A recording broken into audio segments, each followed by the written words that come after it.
Hello friends, welcome to study with Jay. आप सभी को मेरा नमस्कार। तो दोस्तों, हम लोग जो चैप्टर पढ़ रहे थे, चैप्टर का नाम है the human I and the colourful world. उस पर आज मेरा तीसरा क्लास होगा दोस्तों, जिसमें हम लोग dispersion of light, scattering of light, rainbow formation इत्यादि बहुत सारी चीज़ों के बारे में पढ़ेंगे। ठीक है, तो क्लास को शुरू करते हैं। क्लास को शुरू करने से पहले दोस्तों, सबसे पहले मैं प्रिज्म के बारे में बताना चाहूँगा कि प्रिज्म होता क्या है। प्रिज्म मैं लेता हूँ ट्रेंगुलर ग्लास प्रिज्म के बारे में। Triangular glass prism.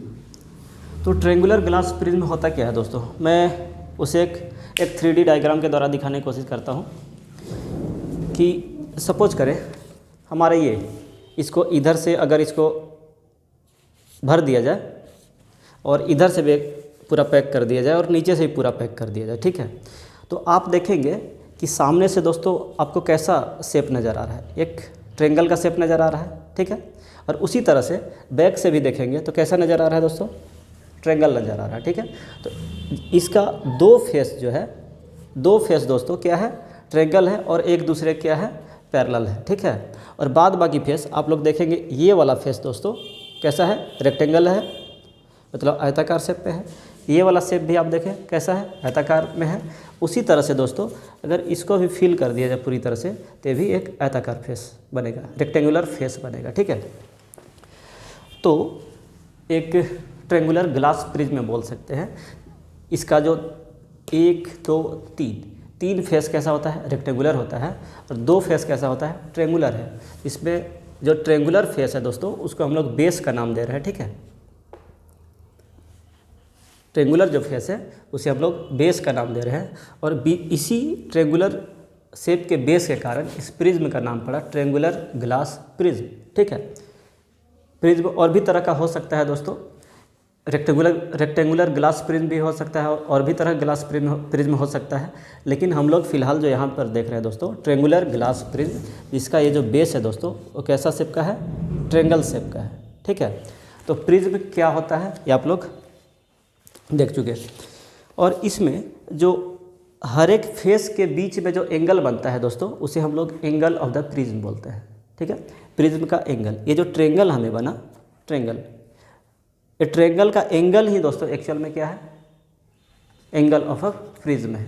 प्रिज्म का एंगल उसे बोला जाएगा। ठीक है, अब मैं फिगर में तो 3D फिगर नहीं बना सकता हूँ यहाँ पे इस प्रिज्म का, इसलिए मैं इसका बेस जो सामने से आपको नज़र आएगा यहाँ से देखने में, और ट्रेंगल शेप में नज़र आएगा। ठीक है, और इसी का हम लोग काम है दोस्तों, सामने से जो आप जो देख पा रहे हैं कि ट्रेंगुलर शेप में दिख रहा है, इसी ट्रेंगल से हम लोग का काम है, क्योंकि इससे हम लोग का काम थोड़ा सा इजी हो जाता है करने में, क्योंकि लाइट अगर हम लोग यहाँ से अगर हम इंटर कराते हैं तो लाइट ये साइड बाहर निकलता है, और किस तरह से बाहर निकलेगा उसके बारे में आज के क्लास में हम लोग डिस्कस करेंगे।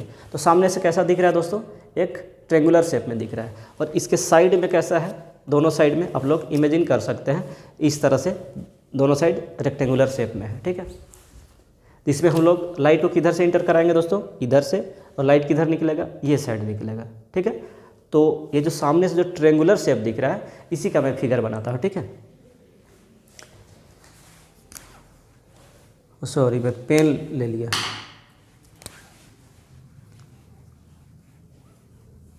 ये जो प्रिज्म का जो स्ट्रक्चर है दोस्तों, इसका जो बेस है कैसा है, ट्रेंगल है। ठीक है, ये पूरे प्रिज्म का अगर मैं स्ट्रक्चर बनाता हूँ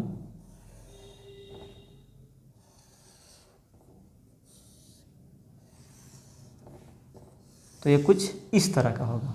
ठीक है, लेकिन मैं फ़िलहाल जैसे बोला कि मैं समझने में आसानी के लिए इसका ये सामने वाला फेस को ही बनाऊंगा यहाँ पे। ठीक है, जो कि एक ट्रेंगल होगा।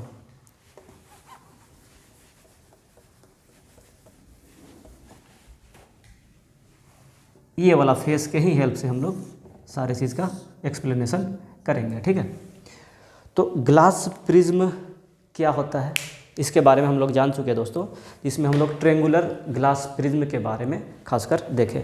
एक्चुअल में दोस्तों रेक्टेंगुलर ग्लास प्रिज्म भी हो सकता है और भी बहुत तरह के ग्लास प्रिज्म भी हो सकता है, लेकिन हम लोग यहाँ पर जो ग्लास प्रिज्म ले रहे हैं वो ट्रेंगुलर ग्लास प्रिज्म के बारे में जान रहे हैं। ठीक है, तो ग्लास प्रिज्म क्या होता है यहाँ तक आप लोग क्लियर हो चुका है आप लोग को। ठीक है, अगला जो हमारा टॉपिक है दोस्तों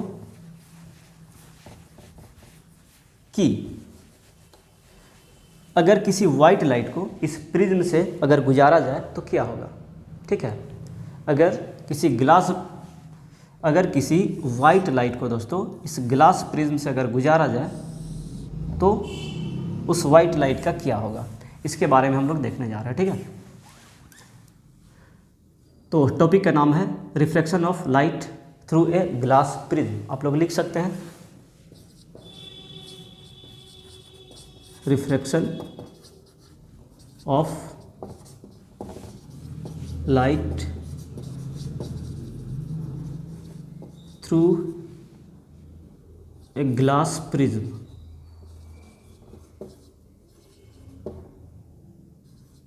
ग्लास प्रिज्म बोलने का मतलब हम लोग ट्रेंगुलर ग्लास प्रिज्म का बात कर रहे हैं। ठीक है, और सिंपली इसे हम लोग प्रिज्म भी बोल देते हैं। तो दोस्तों अगर मैं यहाँ पे एक वाइट लाइट लेता हूँ जो कि इस तरह से इसके ये वाले फेस पे इंसिडेंट हो रहा है। ठीक है, इधर एयर है और ये क्या है दोस्तों, ग्लास है। तो हम लोग जब रिफ्रैक्शन का स्टार्टिंग जब पढ़ रहे थे तो उसमें हम लोग ये देख चुके थे कि अगर लाइट रे किसी रेयर मीडियम से डेंसर मीडियम की ओर इंटर करता है तो उसमें किस तरह का बेंडिंग होता है, वो अपने नॉर्मल की ओर बेंड हो जाता है, सीधा अपने ओरिजिनल पाथ पे ना जा करके। तो दोस्तों अगर मैं यहाँ पर नॉर्मल ड्रॉ करता हूँ जो कि इस फेस के नॉर्मल होगा, परपेंडिकुलर होगा, तो दोस्तों इस लाइट रे को जाना किधर चाहिए था, लाइट रे को जाना चाहिए था इधर, लेकिन किधर बेंड होगा आप लोग बता सकते हैं, इस और बेंड होगा या इस और बेंड होगा। तो मैं बोला कि अगर कोई light ray rarer medium to denser medium की ओर जा रहा हो तो नॉर्मल की ओर बेंड करेगा। ठीक है, तो इधर जा रहा था, सीधे ना जाकर किधर बेंड हो जाएगा दोस्तों, इस ओर बेंड हो जाएगा। ठीक है, तो ये रहा, ये हमारा लाइट रे। अब मैं देखता हूँ यहाँ पे फिर से मैं परपेंडिकुलर ड्रॉ करता हूँ। ठीक है, अब जब इस फेस पे टकराया लाइट रे, ठीक है, तो हम लोग देखते हैं कि ये ग्लास है और इधर क्या है, ये साइड एयर है। ठीक है, क्योंकि लाइट रे यहाँ पर डेंसर मीडियम से रेयर मीडियम की ओर जा रहा है, इसलिए इसका क्या होगा, अपने ओरिजिनल डायरेक्शन में ना जा करके ये अवे फ्रॉम द नॉर्मल इसका बेंडिंग होगा। ठीक है, तो यहाँ तक मैं समझता हूँ कि आप लोग क्लियर हो चुका है। इसको मैं N1 ले लेता हूँ, इसको मैं N2 ले लेता हूँ, पहला वाला नॉर्मल, दूसरा वाला नॉर्मल। इसको भी कुछ नाम दे दिया जाए, P, Q, R, S, इस तरह का। ठीक है, तो यहाँ तक मैं जो बताया आप लोग क्लियर हो चुका है। लाइट रे जब रेयर टू डेंसर की ओर, जब denser medium to rare medium की ओर जाता है तो नॉर्मल की ओर बेंड होता है, सीधे ना जा करके। ठीक है, और जब दोबारा से इसमें रिफ्लेक्शन होगा दोस्तों, जब इस फेस पे टकराएगा तो दोबारा से जब रिफ्लेक्शन होगा तो चूँकि जो light ray denser medium to rare medium की ओर आ रहा है, इसलिए वो सीधा ना निकल करके किधर जाएगा, अवे फ्रॉम द नॉर्मल, उसमें बेंडिंग होगा। ठीक है, तो यहाँ तक बात क्लियर है। तो अल्टीमेटली देखा ये जा रहा है दोस्तों कि लाइट रे का जो बेंडिंग हो रहा है किधर हो रहा है। तो ये चीज़ आप लोग याद रख लें कि अगर हमारा ये प्रिज्म है दोस्तों, अगर लाइट को इधर से गुजारा जाए तो हमेशा उसका बेंडिंग किधर होगा, इधर होगा। ठीक है, thicker part of the prism, prism का जो पार्ट मोटा है उस डायरेक्शन की ओर उसका बेंडिंग होगा। इसको एक्चुअल में बेस बोलते हैं, हमेशा बेस की ओर जो थिकर पार्ट है उस ओर बेंडिंग होगा। ऐसा नहीं होगा कि अगर हम इधर से करें तो इस तरह से बेंड हो गया, ऐसा कभी नहीं होगा। लाइट का बेंडिंग हमेशा किधर होगा दोस्तों, जब प्रिज्म से गुजारा जाएगा तो हमेशा उसके बेस की ओर होगा, थिकर पार्ट की ओर होगा। ये हम लोग लेंस में भी जब कॉनकेव या कॉन्वेक्स लेंस जब देख रहे थे, उसमें भी मैं जिक्र किया था इस बारे में कि थिकर पार्ट की ओर लाइट का बेंडिंग होता है। और क्यों होता है ये हम लोग देख चुके, कैसे रिफ्लेक्शन हो रहा है और क्यों बेंडिंग हो रहा है, इसका भी हम लोग एक्सप्लेनेशन देख चुके कि थिकर पार्ट की ओर क्यों बेंड हो रहा है। ठीक है, तो दोस्तों ये जो लाइट रे है ओरिजिनली इंसिडेंट किधर हो रहा था, इस डायरेक्शन में हो रहा था, और फाइनली किधर चला गया, इस डायरेक्शन में चला गया। तो दोस्तों इसमें एक डेविएशन हो गया है। ठीक है, वही अगर मैं पहले रेक्टेंगुलर जो ग्लास स्लैब था उससे होकर लाइट रे का जब रिफ्लेक्शन पढ़ा रहा था, उस पर मैं बताया था कि लाइट रे जब इधर ऐसे आता है तो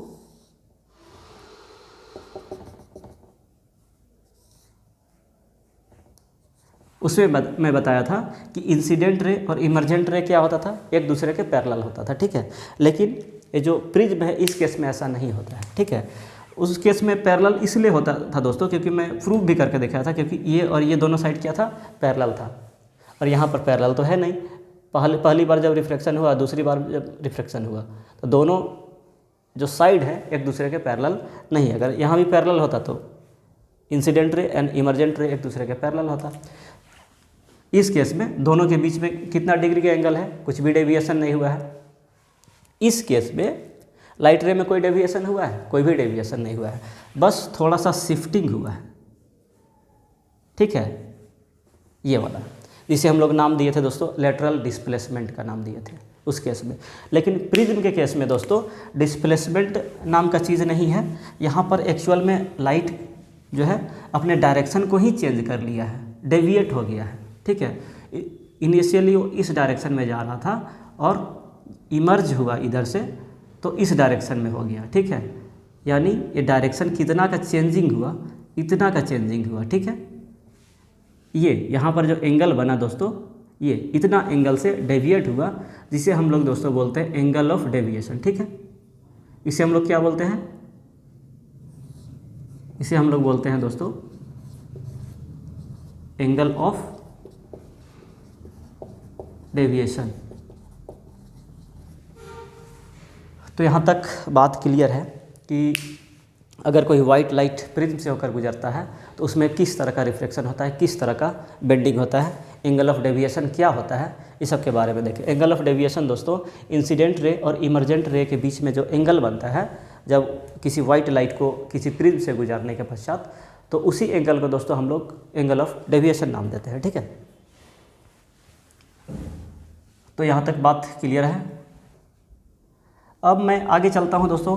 अगला जो हमारा मोस्ट इम्पोर्टेंट टॉपिक है, बहुत ही ज़्यादा इम्पोर्टेंट टॉपिक है दोस्तों, जिसे हम लोग बोलते हैं डिस्पर्सन ऑफ लाइट। तो डिस्पर्सन ऑफ लाइट क्या होता है उसके बारे में हम लोग देखते हैं। एक्चुअल में मैं तो यहाँ पे फिगर बना दिया कि वाइट लाइट यहाँ से जा रहा है और इस तरह से इमर्ज कर रहा है, लेकिन एक्चुअल में इमर्ज तो ऐसे ही करता है दोस्तों, लेकिन इमर्ज वो सिंगल वाइट कलर के रूप में इमर्ज नहीं होता है। वो एक्चुअल में इमर्ज होगा वो 7 कलर के रूप में स्प्लिट होकर के इमर्ज होगा। ठीक है, तो स्प्लिट होने के इसी फेनोमेना या परिघटना को हम लोग डिस्पर्सन ऑफ लाइट नाम देते हैं।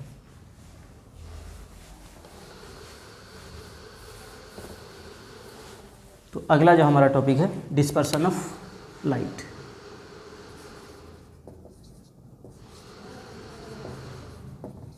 Dispersion of light. तो डिस्पर्सन ऑफ लाइट क्या होता है दोस्तों, मैं यहाँ पर ट्रायंगुलर ग्लास प्रिज्म बनाता हूँ। ठीक है, ये मेरा ट्रायंगल ABC है, ट्रायंगल नहीं एक्चुअल में ट्रायंगुलर ग्लास प्रिज्म का एक बेस है ट्रायंगुलर पार्ट वाला। ठीक है, तो दोस्तों एक्चुअल में होता क्या है, अगर मैं वाइट लाइट यहाँ से इंसिडेंट कराता हूँ इस पर, तो यहाँ पर जब पहली बार रिफ्लेक्शन होगा दोस्तों, रिफ्लेक्शन के पश्चात बेंडिंग तो इधर होता है, हम लोग देख चुके। ठीक है, जब रिफ्लेक्शन होगा दोस्तों तो एक्चुअल में ये वाइट लाइट जो है 7 कलर में स्प्लिट हो जाता है।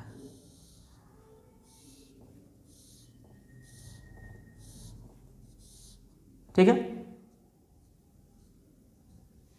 और दूसरी बार फिर से जब रिफ्लेक्शन होगा तो और ये क्लियरली स्प्लिट कर जाएगा।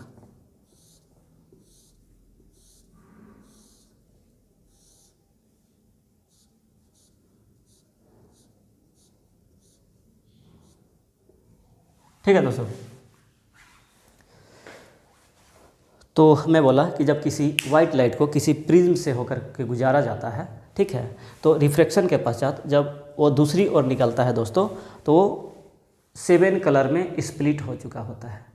तो वाइट लाइट का प्रिज्म से गुजारने के बाद 7 कलर्स में स्प्लिट होना ही एक्चुअल में क्या कहलाता है दोस्तों? Dispersion of light.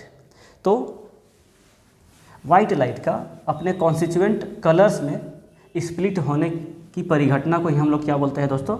Dispersion of light. तो डिस्पर्सन ऑफ लाइट का डिफिनीशन आप लोग क्लियर है। वाइट लाइट का अपने 7 कॉन्स्टिट्यूएंट कलर में स्प्लिट हो जाना ही क्या कहलाता है?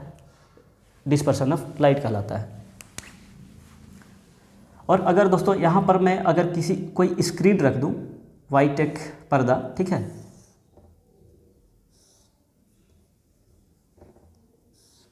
एक अगर मैं यहाँ पे स्क्रीन रख दूँ तो यहाँ पर 7 कलर का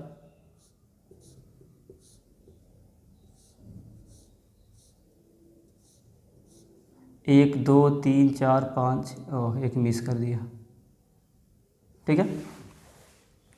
तो इस पे देखा जाता है दोस्तों कि ऊपर जो कलर मिला सबसे ऊपर वाले पार्ट पे, वो कलर मिलता है दोस्तों रेड, ठीक है।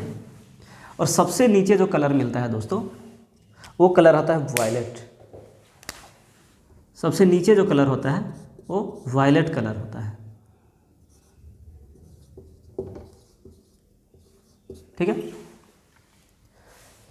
अगर सामने एक स्क्रीन रख दिया जाए तो उसमें एक 7 कलर का हमें एक पट्टी या बैंड जिसे बोलते हैं, 7 कलर का एक बैंड मिलता है, जिसे दोस्तों हम लोग स्पेक्ट्रम नाम देते हैं।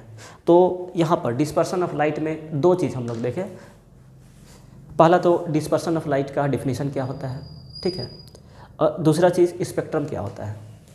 तो लाइट का जब डिस्पर्सन होता है तो 7 कलर्स में कंस्टिट्यूएंट कलर में स्प्लिट हो जाता है, और जो 7 कलर का जो बैंड जो हमें मिलता है दोस्तों, उसी बैंड को हम लोग क्या बोलते हैं? स्पेक्ट्रम। ये पूरे को क्या बोला जाएगा दोस्तों? स्पेक्ट्रम, ठीक है। यहाँ तक बात क्लियर है कि स्पेक्ट्रम क्या होता है, डिस्पर्सन ऑफ लाइट क्या होता है। तो मैं यहाँ बोल रहा था दोस्तों कि सबसे ऊपर में क्या होता है? रेड कलर, और नीचे क्या होता है? वायलेट कलर, और इसी तरह से 7 कलर बनते हैं, ठीक है। तो एक्चुअल में सातों कलर को याद रखने का तरीका जो है दोस्तों, एक वर्ड होता है विबग्योर, ठीक है, VIBGYOR,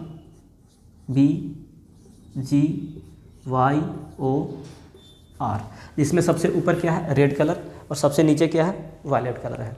तो विबग्योर जो आप लोग को लिखना है नीचे से ऊपर की ओर लिखना है, ऐसा मिस्टेक ना करें कि ऊपर से नीचे की ओर विबग्योर लिख दिया, ठीक है। तो नीचे से ऊपर की ओर आपको क्या लिखना है? विबग्योर लिखना है, जिसमें सबसे नीचे V दिखाई दे रहा है, सबसे ऊपर R दिखाई दे रहा है। V का मतलब होता है दोस्तों वायलेट, I का मतलब होता है इंडिगो, B का मतलब ब्लू, G का मतलब ग्रीन, Y का मतलब येलो, O का मतलब ऑरेंज, R का मतलब रेड, ठीक है। तो यहाँ तक बात क्लियर है। 7 कलर का एक बैंड मिलता है जिसे हम लोग स्पेक्ट्रम नाम देते हैं, और 7 कलर के कौन कौन से कलर होते हैं? विबग्योर मतलब violet, indigo, blue, green, yellow, orange and red, ठीक है। अब ये देखने वाली बात है, आप लोग ये पूछेंगे कि सबसे कम डेविएशन किसका हुआ है? सबसे ऊपर कौन सा कलर हुआ है दोस्तों? रेड कलर, और सबसे नीचे कौन सा कलर है? Violet colour. तो ऐसा क्यों हो रहा है कि सबसे ऊपर में रेड कलर है और सबसे नीचे में वायलेट कलर है? तो मैं आप लोगों को पहले पढ़ाया था रिफ्रैक्टिव इंडेक्स के बारे में, ठीक है। रिफ्रैक्टिव इंडेक्स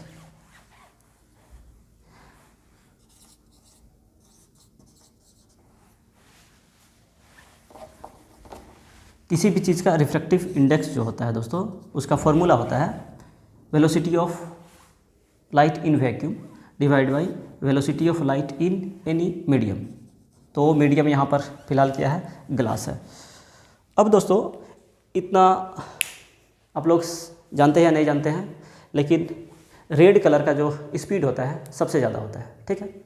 रेड कलर का जो स्पीड होता है दोस्तों, चाहे एयर पे लिया जाए या ग्लास पे या किसी मीडियम पे लिया जाए, तो इस सातों कलर की तुलना में रेड का स्पीड क्या होता है, सबसे ज़्यादा होता है। और सबसे ज़्यादा अगर किसी भी चीज़ का स्पीड होगा दोस्तों, अगर यहाँ पर v का वैल्यू अगर ज़्यादा रखा जाए तो टोटल वैल्यू क्या आएगा दोस्तों, कम आएगा, मतलब रिफ्रैक्टिव इंडेक्स क्या आएगा, कम आएगा।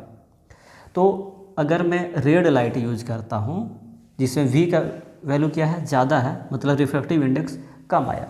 अब मैं जब रिफ्रैक्टिव इंडेक्स पढ़ा रहा था उसमें ये भी बोला था, जिस किसी भी चीज़ का रिफ्रैक्टिव इंडेक्स कम है मतलब वो जो है लाइट को कम डेविएट करा पाएगा। यानी रेड कलर के लिए रिफ्रैक्टिव इंडेक्स जो है इस ग्लास का कम आ रहा है, मतलब ये ग्लास जो है रेड कलर को क्या करेगा, सबसे कम डेविएट करा पाएगा, मिनिमम डेविएट कराएगा। ठीक है। उसी तरह से दोस्तों अगर मैं वायलेट लाइट का यूज करूं, वायलेट कलर के लाइट को अगर देखता हूं तो इसका स्पीड जो होता है इस सारे में सबसे क्या होता है, कम होता है। ठीक है। इस सारे कलर में वायलेट लाइट का स्पीड सबसे कम होता है। तो अगर मैं v का वैल्यू कम डालता हूँ, छोटा डालता हूँ, ये तो कांस्टेंट है 3 × 10⁸ आप लोगों को पता है। ठीक है।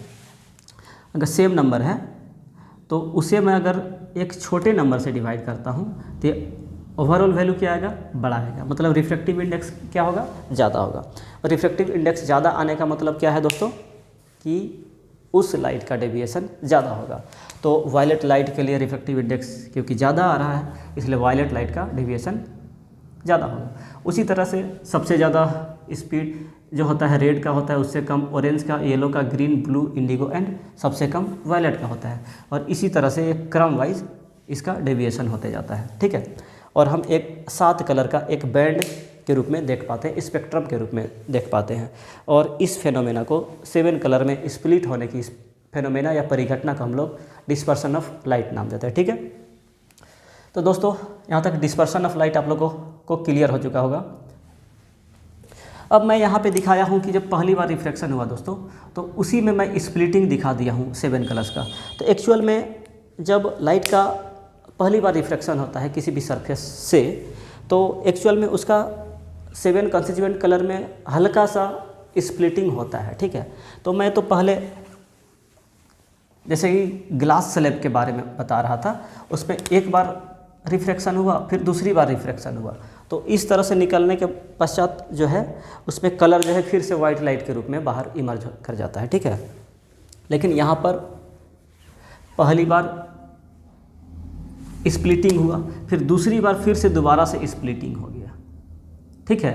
इसलिए ये 7 कलर जो है और क्लियरली नज़र आ जाते हैं। और यही मैं यहाँ पर रेक्टेंगुलर ग्लास स्लैब का बात करता हूँ। इस तरह से ये स्प्लिटिंग तो हुआ 7 कलर में, ठीक है, लेकिन फिर से जब इसमें रिफ्रैक्शन हुआ तो फिर से ये कंबाइन हो गया।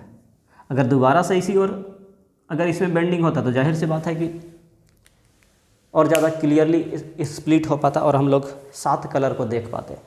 तो प्रिज्म एक ऐसा ही एक चीज़ है दोस्तों जिसमें एक बार स्प्लिटिंग फिर से दोबारा लाइट का स्प्लिटिंग होता है और 7 कलर हम लोग को क्लियरली नज़र आता है। ठीक है। तो हम लोग अभी तक प्रिज्म के बारे में देख लिए, प्रिज्म क्या होता है, और नेक्स्ट डिस्पर्सन ऑफ लाइट के बारे में देख लिए क्या होता है। ठीक है। और रिफ्रैक्शन थ्रू ए प्रिज्म भी देख लिए। यहाँ तक बात क्लियर है। और हमारा जो अगला टॉपिक है दोस्तों, अच्छा, तो इसको इसका डिस्कवरी जो दोस्तों सबसे पहले न्यूटन ने किया था। न्यूटन ने ये बोला कि हमारा जो वाइट लाइट है वो 7 कलर से मिलकर के बना हुआ है। ठीक है। न्यूटन क्या बोला, लगभग 1665 का बात है, 1665 का बात है कि न्यूटन ने लोगों को ये बोला कि हमारा जो सनलाइट है, सूर्य से आता हुआ लाइट, जो वाइट लाइट है, वो 7 कलर से मिलकर के बना हुआ है। तो लोगों ने उन पे विश्वास ही नहीं किया, बोला कि ये ऐसा नहीं है कि वाइट लाइट 7 कलर से मिलकर के बना हुआ है, आप झूठ बोल रहे हैं। ठीक है। वाइट लाइट सिंगल कलर है, वो वाइट ही होता है। तो न्यूटन ये फिगर उन लोगों के सामने दिखाया कि ये 7 कलर से मिलकर के बना हुआ है। तो लोगों का ये कहना है कि वाइट लाइट तो सिंगल एक वाइट कलर से ही मिल करके बना हुआ है। ये प्रिज्म का एक खासियत है कि वाइट कलर का कुछ मैजिक हो जा रहा है, ये 7 कलर का कुछ मैजिक दिख जा रहा है, ठीक है। तो इसके लिए दोस्तों न्यूटन क्या किया, उन लोगों को रॉन्ग प्रूफ करने के लिए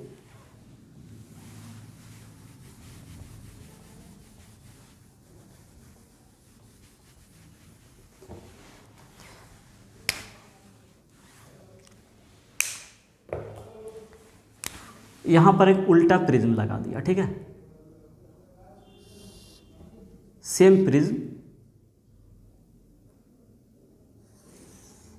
यहाँ पर लगा दिया, ठीक है।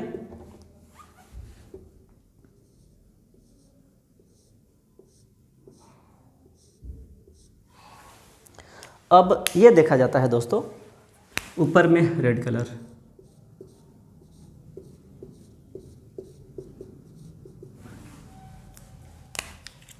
नीचे वायलेट कलर। अब ये देखा जाता है कि जब इसका रिफ्लेक्शन यहाँ से होगा तो किधर बेंड होना चाहेगा, ये बेस की ओर बेंड होना चाहेगा। और ये जो 7 कलर जो है इस तरह से आपस में जा कर के मिल जाते हैं।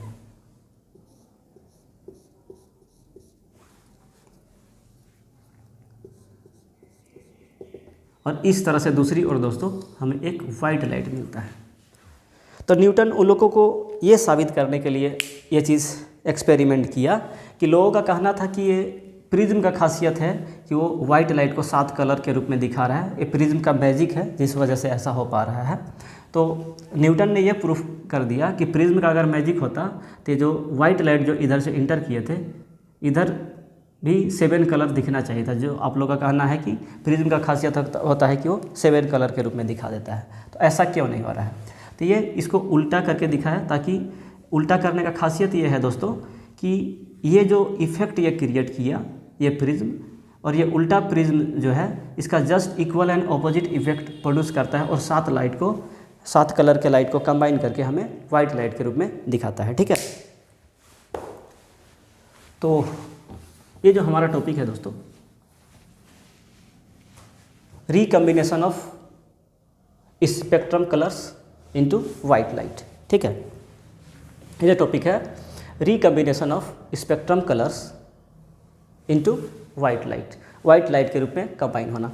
मतलब ये प्रूफ किया न्यूटन कि वाइट लाइट को 7 कलर्स के रूप में स्प्लिट भी किया जा सकता है और 7 कलर्स के कम्बिनेशन से एक वाइट लाइट भी प्राप्त किया जा सकता है, ठीक है। तो यहाँ तक बात क्लियर है।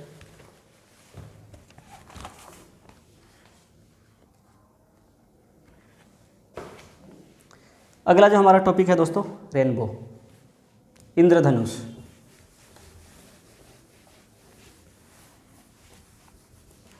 तो अगला जो हमारा टॉपिक है, टॉपिक का नाम है रेनबो। तो दोस्तों रेनबो तो आप लोग हर लोग ही लगभग देख ही चुके होंगे। रेनबो का खासियत है कि रेनबो ऐसे समय में होता है जब सनलाइट हो, दिन का समय हो जिसमें सूरज चमकता हो और उसी समय बारिश हो रहा हो, ठीक है। अगर पूरा बादल छाया हुआ हो वैसे समय में अगर बारिश हो तो वैसे समय में हम लोग को रेनबो नहीं दिखाई देता है। रेनबो हमेशा सनलाइट में ही नज़र आता है, सनलाइट भी हो और बारिश भी हो, वैसे केस में हमें रेनबो नज़र आता है। तो दोस्तों रेनबो को जानने से पहले हम लोग एक छोटा सा टॉपिक पढ़ेंगे जिसे हम लोग बोलते हैं टोटल इंटरनल रिफ्लेक्शन, ठीक है। तो टोटल इंटरनल रिफ्लेक्शन क्या होता है, टॉपिक का नाम है टोटल इंटरनल रिफ्लेक्शन। आप लोग देख रहे हैं कि मैं अभी तक रिफ्लेक्शन वर्ड यूज कर रहा था, लेकिन यहाँ पर जो वर्ड आया है टोटल इंटरनल रिफ्लेक्शन वर्ड आया है, ठीक है। तो इसे समझने के लिए दोस्तों मैं यहाँ पर एक डेंसर मीडियम को ही लेता हूँ, ठीक है।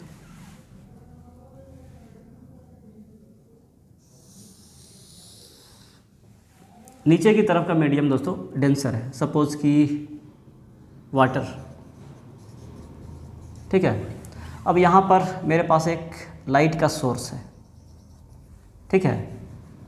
मेरे पास क्या है, एक लाइट का सोर्स। लाइट का सोर्स मैं हर डायरेक्शन में लाइट देता हूँ, ठीक है। तो इस डायरेक्शन में अगर मैं लाइट अगर भेजता हूँ, ऊपर में एयर और नीचे बोला वाटर, तो इस डायरेक्शन में अगर मैं लाइट को सेंड करता हूँ दोस्तों, तो ये रिफ्रैक्शन के पश्चात क्या होगा, सीधा वापस निकल जाएगा। और एक लाइट रे मैं इस डायरेक्शन में भेजता हूँ, ठीक है। अगर मैं यहाँ पे नॉर्मल अगर डालूँ तो ये चूँकि denser medium to rare medium की ओर जा रहा है, इसलिए इसका जो बेंडिंग होगा अवे फ्रॉम द नॉर्मल होगा, ठीक है। अब और एक लाइट रे मैं इधर डालता हूँ, ठीक है, और यहाँ पर एक नॉर्मल, तो ये अवे फ्रॉम द नॉर्मल इसका बेंडिंग होगा। और एक लाइट रे डालता हूँ, तो पहला में लिया कि एक लाइट रे जो सीधा निकल गया, दूसरा अवे फ्रॉम द नॉर्मल, और एक तो अवे फ्रॉम द नॉर्मल। अब एक लाइट रे ऐसा होगा दोस्तों जिसके लिए ये जो एंगल ऑफ रिफ्रैक्शन जो है वो 90 डिग्री हो जाएगा, ठीक है। एंगल ऑफ रिफ्रैक्शन क्या हो गया, 90 डिग्री। कभी ना कभी तो 90 डिग्री होगा। अगर हम इस लाइट रे को थोड़ा सा टिल्ट करते जाएं उस डायरेक्शन में, तो एक सर्टेन एंगल आएगा दोस्तों यहाँ पर, जिसके लिए एंगल ऑफ रिफ्रैक्शन क्या हो जाएगा, 90 डिग्री हो जाएगा। ये वाला एंगल क्या होगा, 90 डिग्री। एक कुछ एंगल था I1 मैं मान के चलता हूँ, ये एंगल ऑफ रिफ्रैक्शन R1, ये I2 angle of refraction R2। अब ये जो एंगल ऑफ इंसिडेंस है दोस्तों, इसे हम लोग नाम देते हैं IC, क्रिटिकल एंगल। इसे हम लोग क्या नाम देते हैं दोस्तों, क्रिटिकल एंगल। तो क्रिटिकल एंगल डेंसर मीडियम पर का वो एंगल ऑफ इंसिडेंस है जिसके लिए रेयर मीडियम में एंगल ऑफ रिफ्रैक्शन क्या हो जाए दोस्तों, 90 डिग्री हो जाए। तो इस एंगल ऑफ इंसिडेंस का हम लोग क्या बोलते हैं, क्रिटिकल एंगल बोलते हैं, जिसके लिए एंगल ऑफ रिफ्रैक्शन क्या हो जाए, 90 डिग्री हो जाए, ठीक है। 90 शायद सही से नहीं दिख रहा होगा आप लोगों को, ये रहा 90 डिग्री। यहाँ तक बात क्लियर है। और दोस्तों अगर मैं और थोड़ा सा टिल्ड करता हूँ इस लाइट रे को, तो यहाँ पर एक अजीबोगरीब परिघटना देखने को मिलता है कि लाइट रे अब उस ओर क्रॉस करने के बजाय दोस्तों इसी ओर रिफ्लेक्ट कर जाता है, ठीक है। इसमें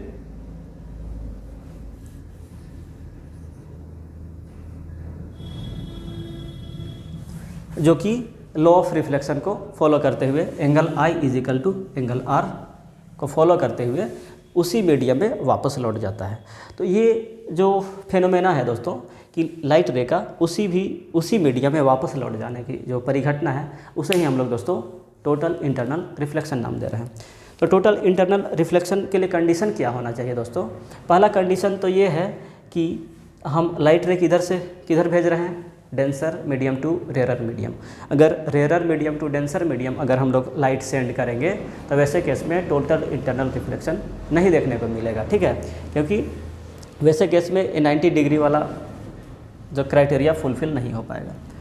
तो इसके लिए ज़रूरी क्या है दोस्तों कि हम लोग जो लाइट जो सेंड कर रहे हैं वो किधर से सेंड करेंगे, denser medium to rare medium, ठीक है। तो देखते हैं कि एक एंगल ऐसा आता है जिसके लिए एंगल ऑफ रिफ्रैक्शन कितना हो जाता है दोस्तों, 90 डिग्री। तो ये जो एंगल ऑफ इंसिडेंस है इसे हम लोग क्रिटिकल एंगल बोलते हैं।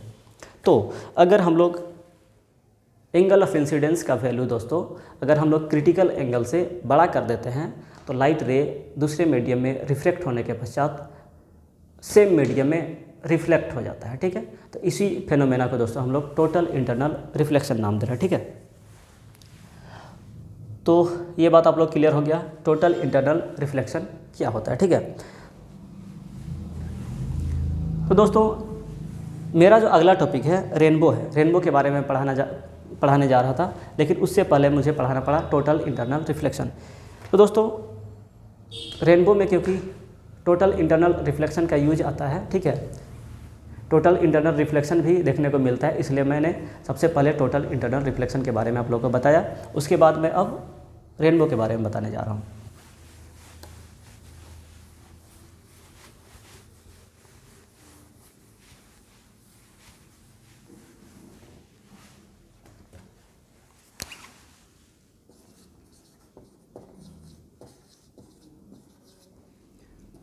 रेनबो। रेनबो आप सभी लोगों ने देखा होगा, उम्मीद करके चलते हैं, ठीक है। मैंने तो बहुत बार देखा कि रेनबो इस तरह से आसमान में 7 कलर में बना हुआ रहता है, ठीक है। लेकिन कभी आप लोगों ने क्या सोचा है कि रेनबो कैसे बनता होगा, ठीक है। तो दोस्तों जो अभी तक हम लोग जो पढ़े, dispersion of light, total internal reflection, यही सबका एक नतीजा है जिस वजह से रेनबो का फॉर्मेशन होता है। चाहे स्पेक्ट्रम वगैरह पढ़े, प्रिज्म के द्वारा स्पेक्ट्रम कैसे बनता है, वो सारे चीज़ को मिला करके स्पेक्ट्रम का निर्माण होता है, रेनबो का निर्माण होता है, ठीक है। तो रेनबो कैसे बनता है, ठीक है। तो जो हमारा जो 10th क्लास का बुक है दोस्तों, उसमें लिखा हुआ है रेनबो का फॉर्मेशन डिस्पर्सन ऑफ लाइट की वजह से होता है, ठीक है। जिसमें जो वाटर ड्रॉपलेट्स है दोस्तों, वो छोटे छोटे प्रिज्म की भांति कार्य करते हैं, जिससे गुजरने के पश्चात लाइट जो है क्या करता है, 7 कलर में डिवाइड हो जाता है, जिसके कारण हमें रेनबो नज़र आता है, ठीक है। तो मैं इसे और थोड़ा सा डिटेल में बताना चाहूँगा कि रेनबो कैसे बनता है, ठीक है। सपोज कि दोस्तों ये एक वाटर ड्रॉपलेट्स है, ठीक है। मैं थोड़ा सा फिगर को और बड़ा बनाता हूँ।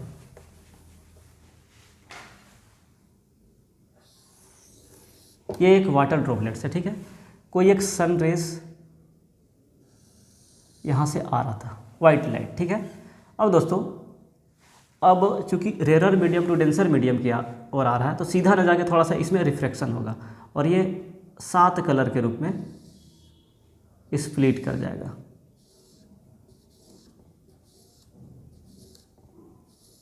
ठीक है। 7 कलर के रूप में स्प्लिट कर जाएगा दोस्तों।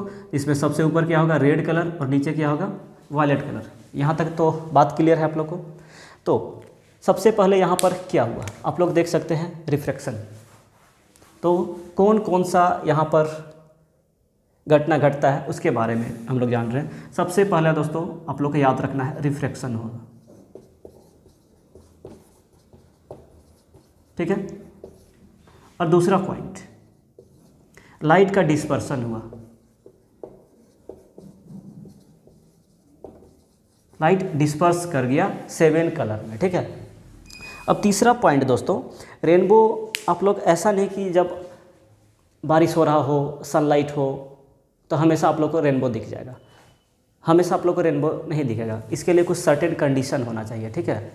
और वो सर्टेन कंडीशन क्या है, ये मैं आप लोग को बताने जा रहा हूँ कि लाइट इस तरह से यहाँ पे फॉल करे कि ये जो यहाँ पर अगर मैं नॉर्मल डालूँ दोस्तों, सपोज कि रेड कलर है, यहाँ पे मैं नॉर्मल डालता हूँ, तो ये जो एंगल ऑफ इंसिडेंस बना, ठीक है, ये जो एंगल ऑफ इंसिडेंस बना, ये वाटर के लिए जो क्रिटिकल एंगल का जो वैल्यू होता है उससे अगर बड़ा हो जाता है, ठीक है, तो ये रेड कलर जो है दोस्तों, ये इस तरह से उधर क्रॉस न करने के बजाय टोटली रिफ्लेक्ट कर जाता है, टोटल इंटरनल रिफ्लेक्शन हो जाता है दोस्तों इसमें।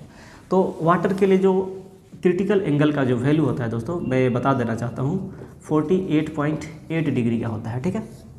वाटर के लिए जो क्रिटिकल एंगल होता है का वैल्यू होता है 48.8 डिग्री का होता है। यानी अगर यहाँ पर एंगल ऑफ इंसिडेंस का वैल्यू अगर 48.8 डिग्री से ज़्यादा होता है, तो ये जो रेड कलर का जो लाइट है ऊपर में, वो क्या करेगा, ये दोस्तों रिफ्लेक्ट कर जाएगा, ठीक है। ये रेड कलर, ठीक है। ये दूसरा कलर उसके जस्ट बगल में है, अगला कलर उसके बगल में, ये अगला कलर, ठीक है।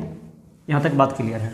ये हुआ वायलेट कलर। जब इस सरफेस पे टकराएगा लाइट, तो क्या होगा, यहाँ पर फिर से रिफ्रैक्शन होगा दोस्तों, रिफ्रैक्शन इस तरह से,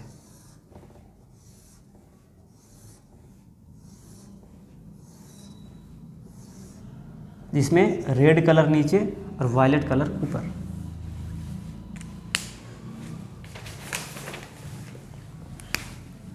तो ये जो पट्टी क्या है, रेड कलर का, ठीक है, और नीचे क्या है, वायलेट कलर का, वायलेट इंडिगो इस तरह से विब्योर बनाएगा, ठीक है। लेकिन ये सिंगल एक रेन ड्रॉप्स के कारण में कलर का स्प्लिटिंग दिखा है, ठीक है। लेकिन आसमान में जब बारिश हो रहा है दोस्तों, तो बहुत सारे रेन ड्रॉप्स हैं, ठीक है। तो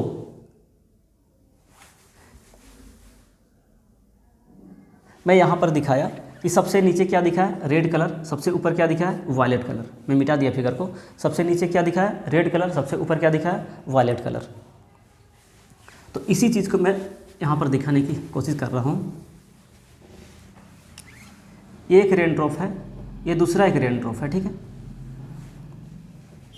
अगर कोई लाइट रे यहाँ से आता है तो रेड कलर नीचे एंड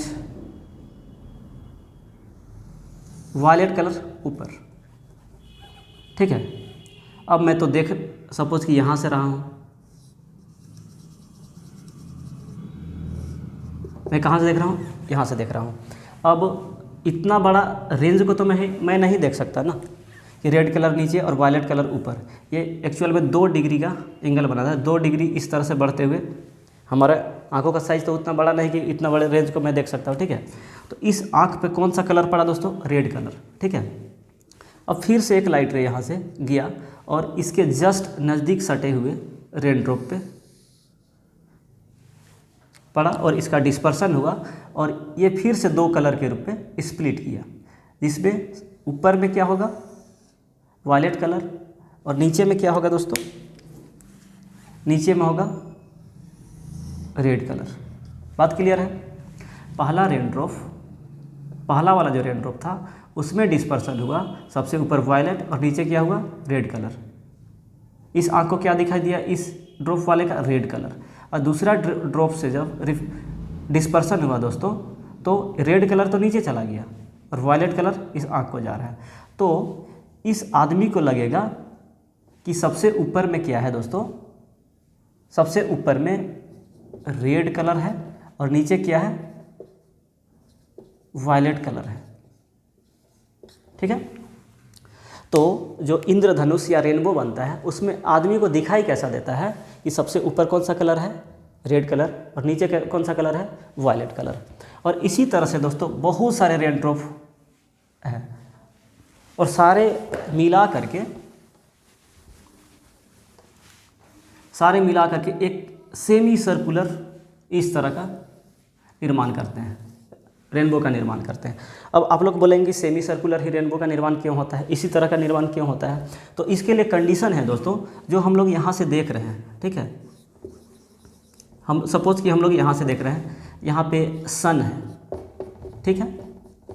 तो मैंने जो कंडीशन बताया, अच्छा कंडीशन मैं नहीं बताया, कंडीशन तो बस वो क्रिटिकल एंगल वाला बताया, वो भी ज़रूरी चीज़ है। कंडीशन ये बताया दोस्तों कि ये सन का जो लाइट है और हमारा जो आँख है उसके बीच में 42 डिग्री का एंगल बनना चाहिए, ठीक है। सन का जो लाइट है और हमारा जो आँख है उसके बीच में कितना डिग्री का एंगल बनना चाहिए, 42 डिग्री का एंगल बनना चाहिए। अब दोस्तों यहाँ पर 42 तो बन रहा है, लेकिन क्या अगर मैं यहाँ पर का कोई पॉइंट ले लूँ तो यहाँ पे 42 डिग्री बनेगा, नहीं बनेगा, ठीक है। तो जिस पॉइंट के लिए ये जो 42 डिग्री का एंगल बनेगा उसके लिए हमें उस पॉइंट पे हमें रेनबो का फॉर्मेशन होता दिखाई देगा। और ये एक्चुअल में दोस्तों एक पूरी तरह का एक सर्कल रेनबो का फॉर्मेशन होता है, लेकिन पूरा सर्कल हम लोग को नज़र नहीं आता है, हम लोग को सिर्फ हाफ सर्कल ही नज़र आता है, ठीक है। तो ये हम लोग देख लिए रेनबो का फॉर्मेशन कैसे होता है।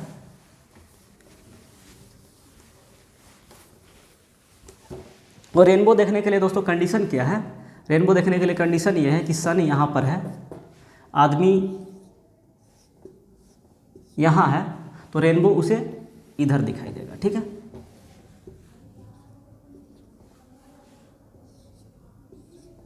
ठीक है, आदमी से फिगर्स आप लोग देख सकते हैं कि आदमी किधर फेस किया हुआ है, वो साइड फेस किया हुआ है, सन के साइड फेस नहीं किया हुआ है।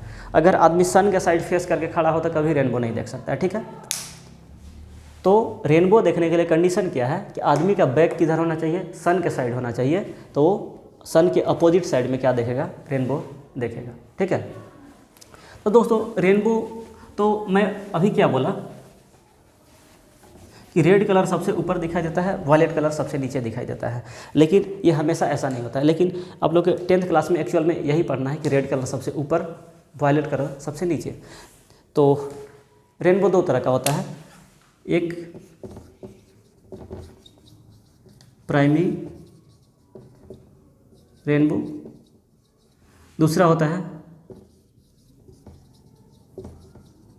सेकेंडरी रेनबो, जिसमें आप लोगों को सिर्फ प्राइमरी रेनबो के बारे में जानना है कि रेनबो क्या होता है, जिसमें रेड कलर ऊपर, वायलेट कलर सबसे नीचे और बीच में जो भी बचे 5 कलर वो होते हैं, ठीक है। तो सेकेंडरी रेनबो इसमें दोस्तों वायलेट ऊपर एंड रेड नीचे दिखाई देगा। प्राइमरी जो रेनबो है उसमें क्या हम बोले कि रेड सबसे ऊपर एंड वायलेट सबसे नीचे, लेकिन सेकेंडरी रेनबो में दोस्तों वायलेट ऊपर होगा, रेड सबसे नीचे होगा। और मैं थोड़ा सा इसका हिंट्स दे देता हूँ। इसमें होता क्या है दोस्तों, ये रे ऑफ लाइट है, सन से आता हुआ रे ऑफ लाइट यहाँ से रिफ्लेक्ट हुआ, 7 कलर में स्प्लिट कर दिया, ठीक है। अब दोस्तों यहाँ पर होता है total internal reflection. Total internal reflection क्या होता है मैं बता चुका,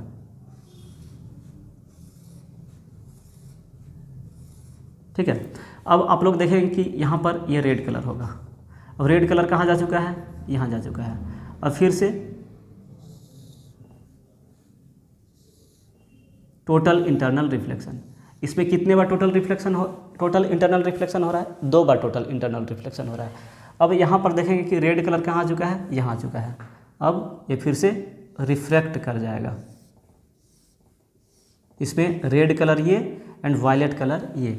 अब सेम कंडीशन यहाँ पर ये है दोस्तों, जो हम लोग देखे थे। हम लोग के देखने का रेंज तो उतना नहीं ना है, हम लोग का देखने का रेंज छोटा ही सा दायरा। इतना बड़े एंगल को हम लोग कवर थोड़ी ही कर सकते हैं छोटे से आँख से। कोई एक रे को ही देख सकते, एक कलर को ही एक बार में देख सकते हैं। तो मैं एक ड्रॉपलेट्स बनाता हूँ, ये एक ड्रॉपलेट्स एंड ये एक ड्रॉपलेट्स। अगर कोई रे ऑफ लाइट आया, 2 कलर में स्प्लिट किया, ऊपर रेड, ये जो आता हुआ रे ऑफ लाइट उसके बारे में मैं दिखा रहा हूँ, ऊपर रेड एंड नीचे वायलेट। तो मैं वायलेट को इसका देख पाऊँगा, और इसका ये भी 2 कलर के रूप में स्प्लिट किया, रेड एंड वायलेट। तो इसका मैं किसका देख पाऊँगा, रेड को देख पाऊँगा। ऊपर वाले का वायलेट को देख पा रहा हूँ और नीचे वाले का रेड को देख पा रहा हूँ। यानी इस आदमी को लगेगा कि रेनबो का सबसे ऊपर कौन सा कलर है, वायलेट, एंड नीचे कौन सा है, रेड कलर। तो 2 तरह का rainbow, primary rainbow and secondary rainbow, ठीक है। तो रेनबो के बारे में आप लोग क्लियर हो चुका है, रेनबो क्या होता है। तो आप लोग के 10th क्लास में बस इतना दिया हुआ है दोस्तों कि रेनबो का फॉर्मेशन जो है डिस्पर्सन ऑफ लाइट की वजह से होता है। कि हमारा जब रेनफॉल होता है दोस्तों, तो जो रेन ड्रॉप्स होते हैं छोटे छोटे प्रिज्म की भांति कार्य करते हैं, प्रिज्म की तरह कार्य करते हैं। और जब प्रिज्म से लाइट टकराता है, उससे क्रॉस करता है, तो 7 कंस्टिट्यूएंट कलर के रूप में वो स्प्लिट कर जाता है, जिसे हम लोग 7 कलर के रूप में, रेनबो के रूप में देख पाते हैं, ठीक है। तो बात क्लियर है, रेनबो क्या होता है।